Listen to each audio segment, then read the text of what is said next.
बिस्मिल्लाहिर्रहमानिर्रहीम। आज के लेक्चर में हमने कंपैरिजन ऑफ गैमेट्स वाला टॉपिक स्टडी करना है। गैमेट्स में दो चीज़ें आती हैं, ओसाइट्स और स्पर्म्स। ओसाइट्स जो है वो फीमेल में रिलीज़ होते हैं और जो स्पर्म्स होते हैं वो मेल में रिलीज़ होते हैं। ये हैप्लॉइड सेल्स होते हैं that have the having half the number of the chromosomes that can undergo karyogamy. Karyogamy कहते हैं the fusion of the nuclei of two sex cells. इसमें क्या होगा कि डेफिनेटली फर्टिलाइजेशन एक ऐसा फिनोमेना होता है जिसमें मेल और फीमेल गैमेट्स जो हैं वो आपस में फ्यूज़ करते हैं और इनके फ्यूजन के थ्रू जो जाइगोट बनता है या जो फर्टिलाइज्ड ओवन बनता है वो बेसिकली वहाँ पे कैरियोगैमी होती है। कैरियो का मतलब होता है न्यूक्लियस और गैमी का मतलब होता है फ्यूजन। तो कैरियोगैमी बेसिकली क्या है कि the fusion of nuclei of two sex cells की जो उनकी जो फ्यूजन होती है उसको हम नाम देते हैं कैरियोगैमी का। The oocyte is a massive cell compare to the sperm and is immotile. अगर हम एग सेल की बात करें तो बेसिकली उसका साइज़ जो है वो बड़ा होता है, वो मैसिव होता है as compare to sperm cell और इमोटाइल होता है। हमें पता है कि जिस भी चीज़ की डेंसिटी ज़्यादा होती है तो उसकी मोबिलिटी उतनी कम होती है। अगर कोई चीज़ जितनी ज़्यादा भारी होगी तो डेफ़िनेटली उसको मूव करने में उतनी ज़्यादा दुश्वारी पेश आएगी। बिल्कुल इसी तरह से जो हमारे पास स्पर्म्स होते हैं वो क्या होते हैं कि वो मोटाइल होते हैं, लाइक वो ईज़िली मूव कर सकते हैं क्योंकि वो लाइट वेट होते हैं।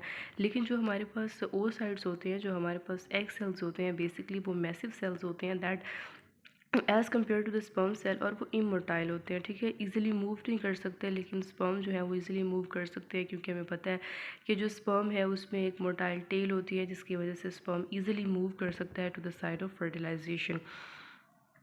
उसके बाद ये है कि अगर आप देखिए माइक्रोस्कोपिक लेवल पे स्पर्म को स्टडी करें तो आपको नज़र आता है कि sperm is highly motile.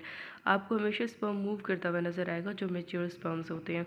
The oocyte is surrounded by the zona pellucida and a layer of follicular cells that is known as corona radiata. oocyte जो प्राइमरी oocyte यानी कि हमारे पास अगर हम oocyte की बात करें, ओजेनेसिस प्रोसेस के थ्रू जो पर्टिकुलरली हमारे पास एग सेल आएगा तो उसके इर्द गिर्द जो है वो प्रोटेक्शन के लिए कुछ लेयर्स होंगी, जिनमें से एक जोना पेल्यूसिडा है और एक हमारे पास कोरोना रेडिएटा है।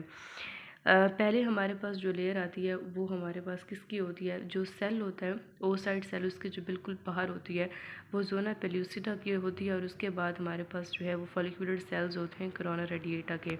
इसका मतलब ये हुआ कि कोरोना रेडिएटा जिन सेल से मिलकर बनी है उनको कहते हैं follicular sales.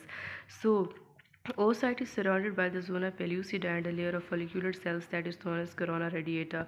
With respect to the sex chromosome constitution, there are two kinds of normal sperms, 23X और 23Y। देखें यहाँ पे वो कह रहे हैं कि there are two kinds of normal sperms, 23X और 23Y, there is only one kind of secondary oocyte that is 23X। इसका क्या मतलब हुआ कि जब भी किसी इंडिविजुअल की फॉर्मेशन होनी होती है तो जो सेक्स डिटर्मिनेटिंग क्रोमोसोम्स होते हैं वो हैं एक्स और वाई। अब हमेशा याद रखें कि जो हमारे पास फ़ीमेल होती है उसमें से हमेशा एक्स क्रोमोसोम होता है। ये डिपेंड करता है मेल पे।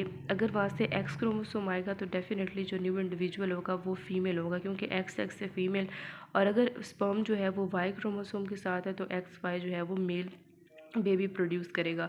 तो इसकी टोटल डिपेंडेंस जो है वो स्पर्म पे होती है। एग से हमेशा एक्स क्रोमोसोम ही आना होता है, हमेशा एक्स या वाई क्रोमोसोम आ सकता है स्पर्म से। By convention the number 23 is followed by a comma and X or Y chromosome to indicate the sex chromosome constitution. For example, 23X indicates that there are 23 chromosomes in the complement constituting of the 22 autosomes. Autosomes chromosomes वो होते हैं that are not involved in sex determination. So chromosomes other than sex chromosomes are known as autosomes, and one sex chromosome X in this case. The difference in the sex chromosome complement of sperm forms the basics of primary sex determination. Sex determination क्या है कि अगर कोई individual बन रहा है तो उस वो मेल है या फीमेल है, इस चीज़ को जानने का नाम सेक्स डिटर्मिनेशन कहलाता है। फॉर एग्ज़ाम्पल हमारे पास एक ऐसी सिचुएशन है whenever we talking about, देखें जो हमारे पास एग है उसने हमेशा उसके पास जो उसने क्रोमोसोम कैरी करना है उसने हमेशा एक्स क्रोमोसोम कैरी करना है। अगर एक्स और एक्स की फ्यूजन होगी यानी स्पर्म से आने वाला जो क्रोमोसोम था उसके पास भी एक्स है तो इस सूरत में जो फीमेल बेबी जो है वो प्रोड्यूस होगा। लेकिन अगर हमारे पास एक्स वाई सिचुएशन है कि एक्स जो है वो तो अंडरस्टूड बात है, हमारे पास फीमेल से आना ही एक्स है, लेकिन वाई जो है एक्स और वाई दोनों में से कोई एक आ सकता है मेल की तरफ से। तो जो स्पर्म आएगा या तो वो एक्स के साथ होगा या वो वाई के साथ होगा। अगर स्पर्म एक्स के साथ होगा तो एक्स एक्स कॉम्बिनेशन के थ्रू फीमेल बनेगी, जो बेबी होगा वो फीमेल होगा। और अगर हमारे पास स्पर्म में वाई क्रोमोसोम है तो उस सूरत में एक्स वाई की कॉम्बिनेशन के थ्रू मेल बनेगा। So that was all about the comparison of gametes.